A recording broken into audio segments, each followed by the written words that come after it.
continuing production of The Open Mind has been made possible by grants from Ann Olnick, Joan Gans Cooney, the Engelson Family Foundation, Alfred P. Sloan Foundation, the John S. and James L. Knight Foundation, Carnegie Corporation of New York, May and Samuel Rudin Family Foundation, Joanne and Kenneth Wellner Foundation, Rosalind P. Walter Foundation, and from the corporate community, Mutual of America.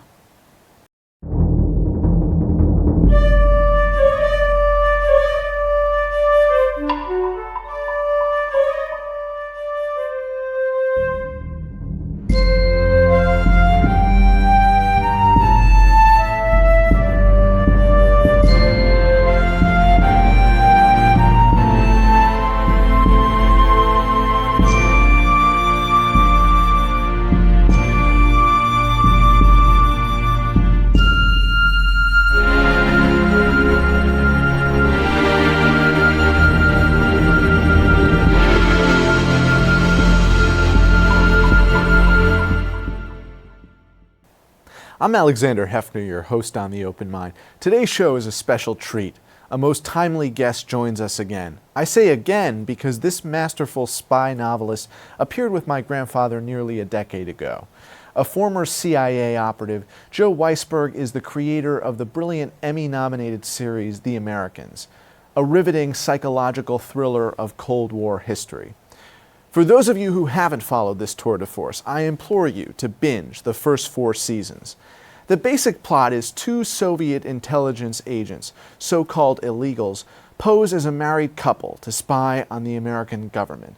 Meanwhile, their neighbor is an FBI officer. With each episode and daring assignment, the potential for a biological Armageddon is at the forefront of our concern. But Weisberg also immerses us in a marriage like no other, a secret Soviet subculture, and the quest to normalize, humanize, harmonize the evil empire with our own shining city on a hill. I am particularly grateful to Joe for accepting our invitation, as the storyline of Russian aggression has resurfaced with newly chilled relations.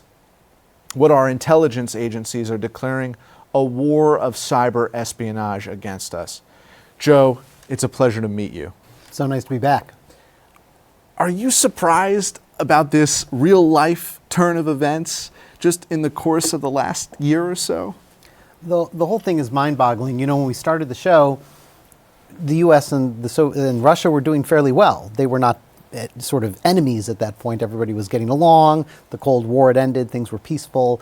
And part of the idea of the show was to sort of take a look and say, let's look at enemies, the whole idea of enemies, and explore it and kind of humanize the enemy. And it was easy to do because when you're getting along with a former enemy, it's kind of easy to kind of take a different look at things and think about it and say, yeah, they seem just like us. Well, a couple of years after we started the show, things started getting ugly. And they've gotten uglier and uglier and uglier since. And that makes it harder. It's not as easy for people to look at a nation where things are very hostile and kind of look in a friendlier way. And as you say, even now it's almost a day-to-day thing where it's getting worse and worse and worse. And people are saying, oh, the Cold War is back. And you have people talking about, you know, there could be literally some people in Russia are saying we could be on the brink of war. It's both terrible and insane. Do you think under the skin, though, there were these tensions that had the potential to be boiled over again? Or is it really a unique set of loyalties in the Syria conflagration that played out in such a way to make that happen? I find it so bizarre that I think it has to be a little bit of everything. Mm-hmm. I don't think there really is too much strategically between the United States and Russia that requires the two nations to be at each other's throats like this. I mean, I guess you could look at Syria and say that maybe there's a strategic difference there, but not to create this level of conflict. I think there are more sort of deep psychological wounds dating back to the Cold War that both countries are kind of unable to get over. And this is kind of bubbling up, but it seems unnecessary to me. You have been reversing in some ways the evil empire image in your portrait of this family. Why do you think that we are so quick to revert back to those stereotypes and norms that were established in the 1980s?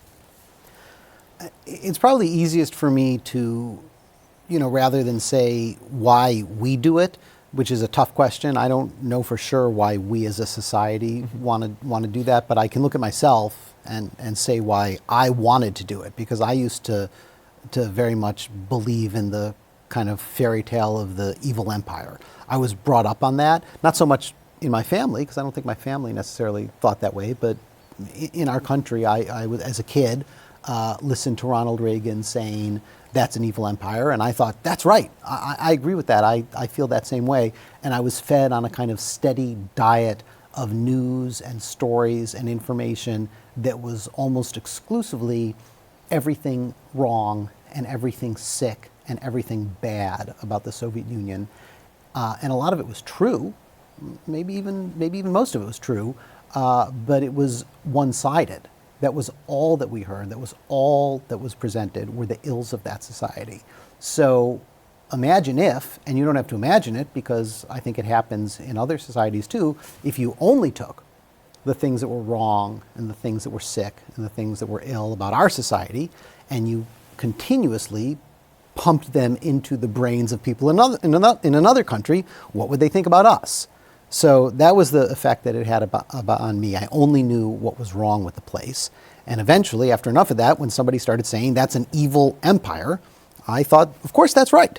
That's a place that puts people who speak their minds in jail, that, at a somewhat earlier stage in its history from when I was there, had gulags that huge percentages of the population went to. That won't let anybody leave. It's like a giant prison camp. That's an evil empire.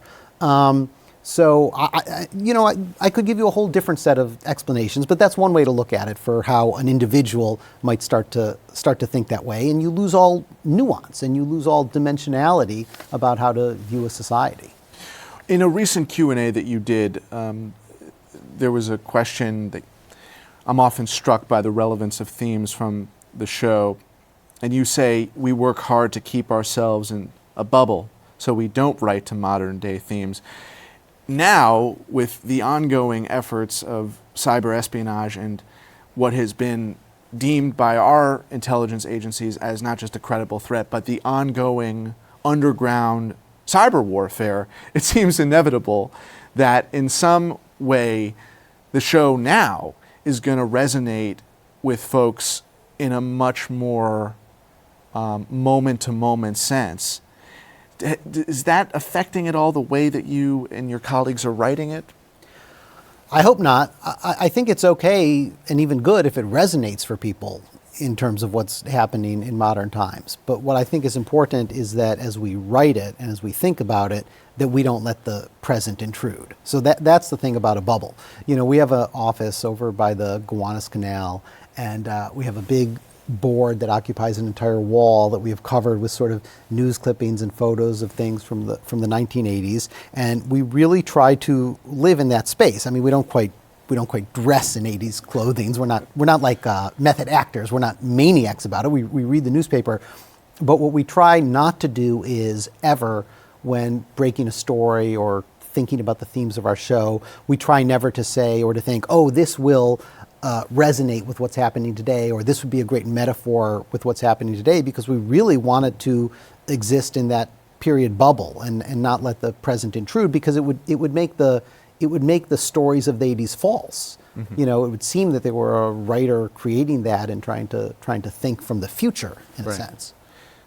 In some sense, subconsciously, you may have some thoughts that register, but you don't want it to influence the integrity of the story and the storylines to date. This is the 5th and 6th season, the 5th season premiering March of 2017. Mm-hmm. When will they be set?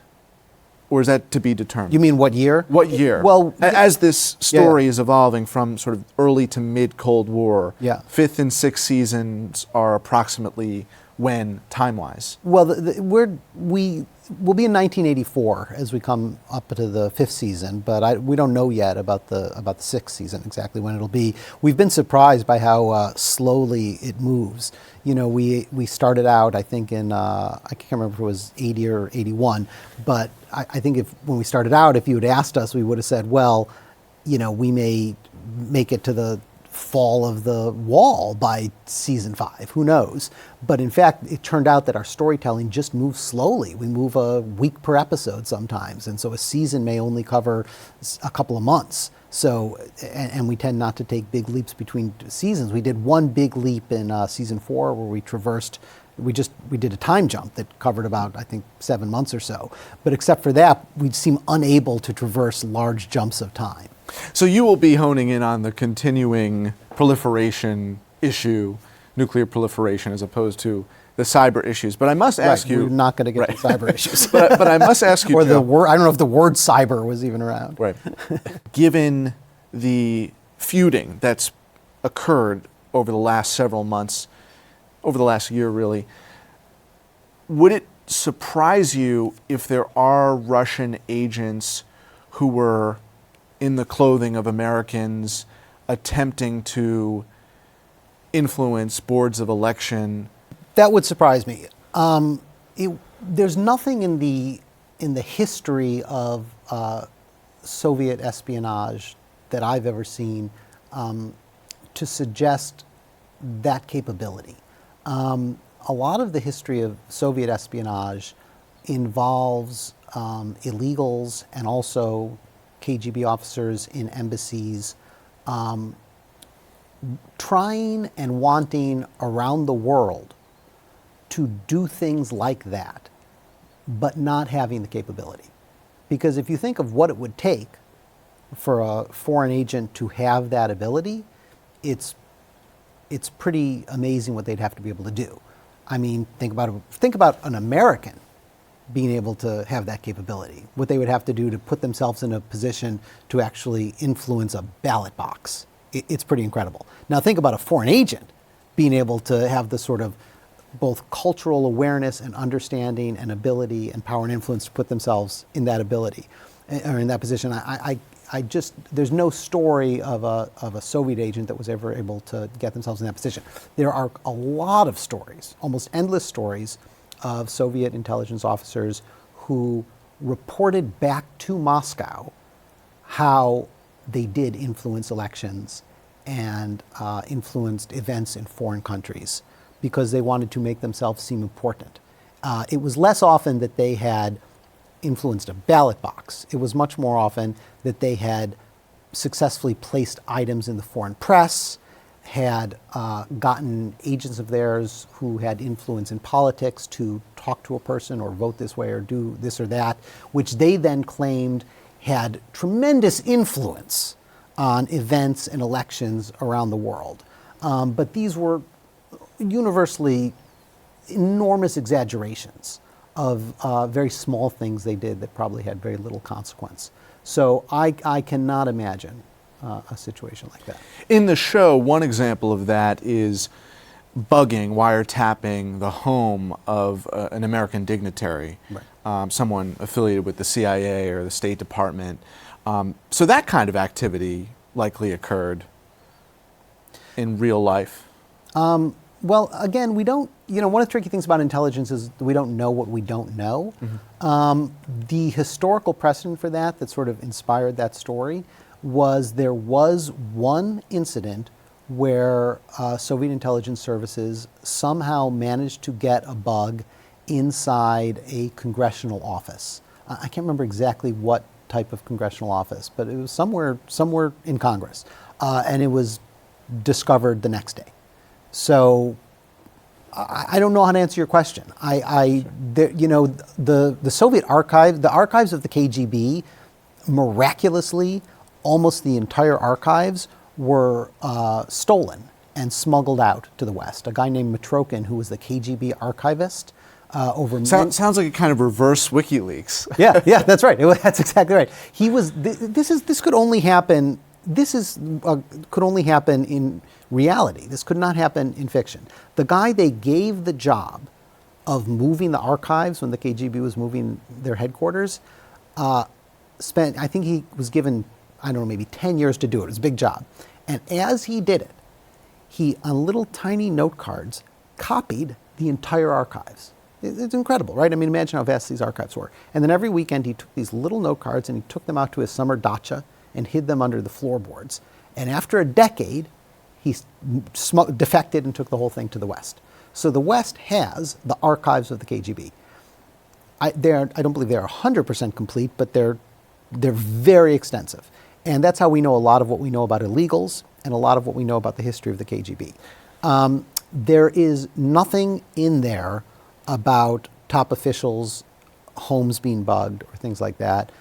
These homes have security, for people like Caspar Weinberger when they are, working in the cabinet. So it would be a very hard operation to pull off, even though we did it in the show. But again, we don't know what we don't know. Why do you think it doesn't hit us in the gut when John Podesta's emails are stolen? I don't know if you call that amnesia too, some Cold War amnesia that leads us to kind of forget that rivalry. I don't know. I have another thought about it, although I haven't fully decided if I actually feel this or not, so I just toss it out there as a trial balloon. But one thing that has occurred to me is that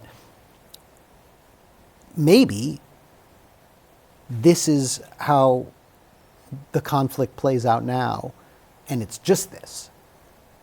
And in a way, that would be great. What if the conflict now is just cyber warfare? Well, that's an improvement. If we just attack each other's emails and steal information and make each other look bad, and that's where it stops, that would be great. I mean, as bad as it is, okay, I'll take that. People aren't doing proxy wars all around the world where people are killing each other. I mean, granted, I first thought this before things started going so badly in Syria, but I think there's some level on which it's just not that bad. What about the potential for economic ramifications? But if you think about the hacking of our democracy in the candidacy of Donald Trump, there is something more injurious to the American character than just snark, which is a lot of the email story. Right now, we are sort of the global leader in a multinational movement to impose sanctions on Russia, right? Those are economic sanctions, which are very injurious to their economy and causing a lot of real grief and pain in that country. It's not a war where people are killing each other, but it has real consequences.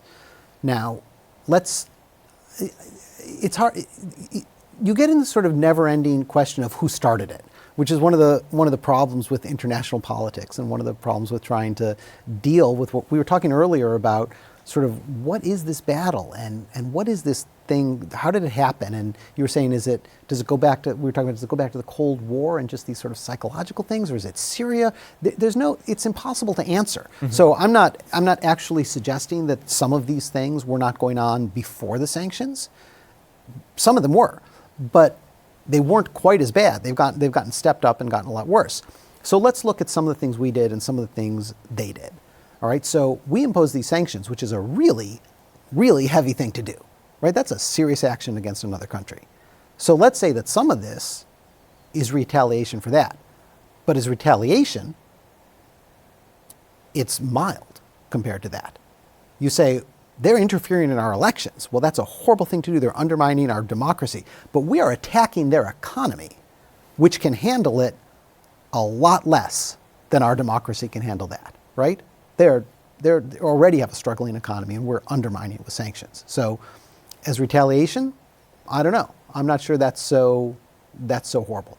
But now, let's go back a step further. What are the sanctions about? Well, the sanctions are about their actions in Ukraine.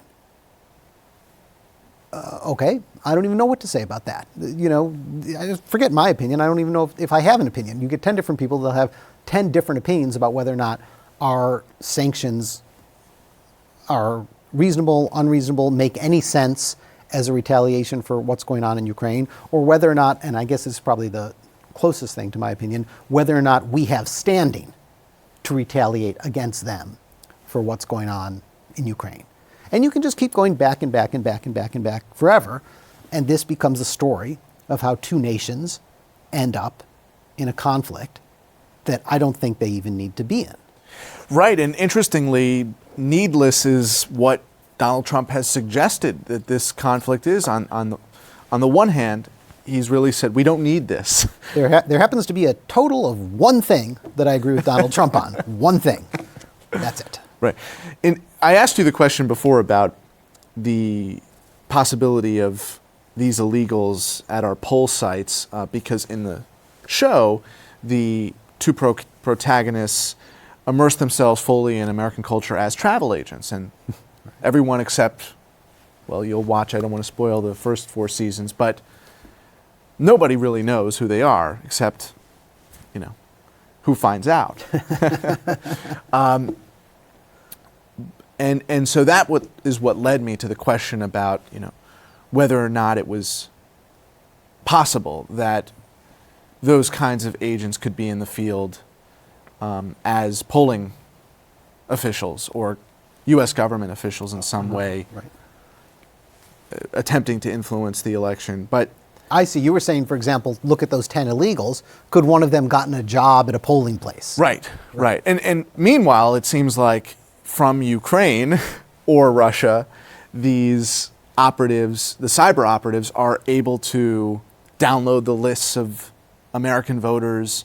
I believe it's over 40 to 45 states in this past election cycle requested the Department of Homeland Security's assistance in protecting the integrity of the vote. So those are enormous stakes in terms of the integrity of our democracy, and any Russian covert or overt attempts to undermine American democracy. But what is interesting to think about in the context of the show and how you put forward 84 to 88, which is considered a different Reagan foreign policy, a kinder, gentler, sweeter Ronald Reagan. Right.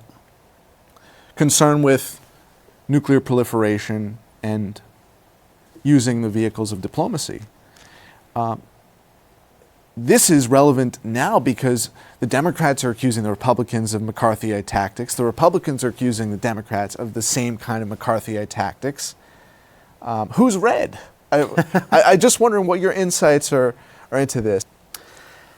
We think and talk about Reagan all the time over at the offices, and it's interesting also to watch how they're, how they think and talk about him all the time in modern political circles. My brother just wrote a great book about Reagan, a really wonderful biography of him, which I was reading, and it's impossible not to become sort of wistful reading about Reagan now, which is funny because I don't think I know a lot of people who didn't feel that way at the time, but as you say, he became in certain ways so much more moderate in his later years, and was able to kind of tack back from some of his early positions and approach the Soviets in a more open and peaceful way, despite some of his rhetoric, and despite a conviction he maintained that this was a corrupt system that had to go and that was going to go, but he was able to nevertheless be more diplomatic and suggest certain ideas about arms control that made sense and were peaceful, and he just became different in that regard, and was able to be open to Gorbachev in certain ways. So, you look now, and this may just be the story of our country, that you always look back and you say, we're so polarized now. We thought we were polarized then, and look at us now. Right. And what do you think of kind of the contemporary literature in this arena? You can go all the way back to Moscow on the Hudson, through Bridge of Spies. How do you see your portrait in sort of the context of this ongoing literature on the screen? I love some of those. I haven't seen Moscow on the Hudson in a very long time, so I don't remember it that well. I loved Bridge of Spies. It was one of my favorite spy movies that I've ever seen. When the show started out, I had an idea that it should be, in a way, one of the more realistic spy things that had ever been filmed. And in particular, I thought there had not been really almost any realistic tradecraft, espionage tradecraft that had ever been on screen. And I run the show with a guy named Joel Fields, who is, we do everything together, and he's worked in television for years and years. And we sat down together and we started talking about how to do some of this stuff. And one thing I learned right away was that if you want to do something like surveillance detection and how people do that in cars, there are just certain limits we were going to have on how to do that realistically, because our resources were limited. And to be able to show that in the way I originally had in my mind would have used our entire budget to, for an episode on the one scene, would have taken our entire budget. So he and I started working out together how to still do it realistically, but in a way that wouldn't, blow the bank. And over the course of the first couple of seasons, we figured it out for a lot of different areas of tradecraft. And I think we ended up realizing the goal of making a very realistic espionage show. It's not to say that everything in the show is realistic, which it isn't, but that it is in certain ways more realistic than what's been on the screen before. By the way, then I go to Bridge of Spies, and that whole, I think it's right at the beginning, that whole opening sequence of that dead drop that he picks up is fantastic and brilliant and totally realistic. So they're catching up with us as soon as we do it. And finally, Joe, McCarthyism, back to that point, on the rise or decline you see in the next years? I've never predicted anything and not been wrong. So I will decline to predict, but just cross my fingers. Right. Yeah, let's hope not, or let's at least hope the Edward R. Murrows are out there ready to fight back. Yeah. An honor to have you here, Joe. Thank you, a real pleasure. And for those of you in the audience, Joe's latest season, Creator of the Americans, will be premiering this March. And thanks to you in the audience. I hope you join us again next time for a thoughtful excursion into the world of ideas. Until then, keep an open mind. Please visit the Open Mind website at 13.org/openmind to view this program online or to access over 1,500 other interviews. And do check us out on Twitter and Facebook at Open Mind TV for updates on future programming.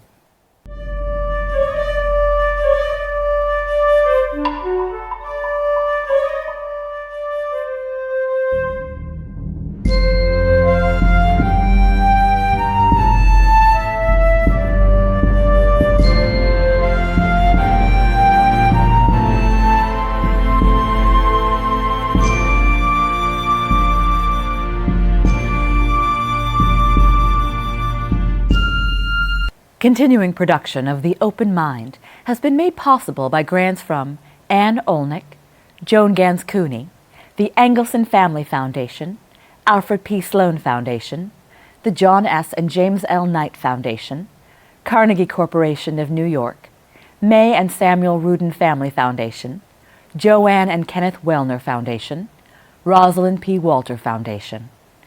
With special thanks to the Schumann Media Center for additional support, and to the corporate community, Mutual of America.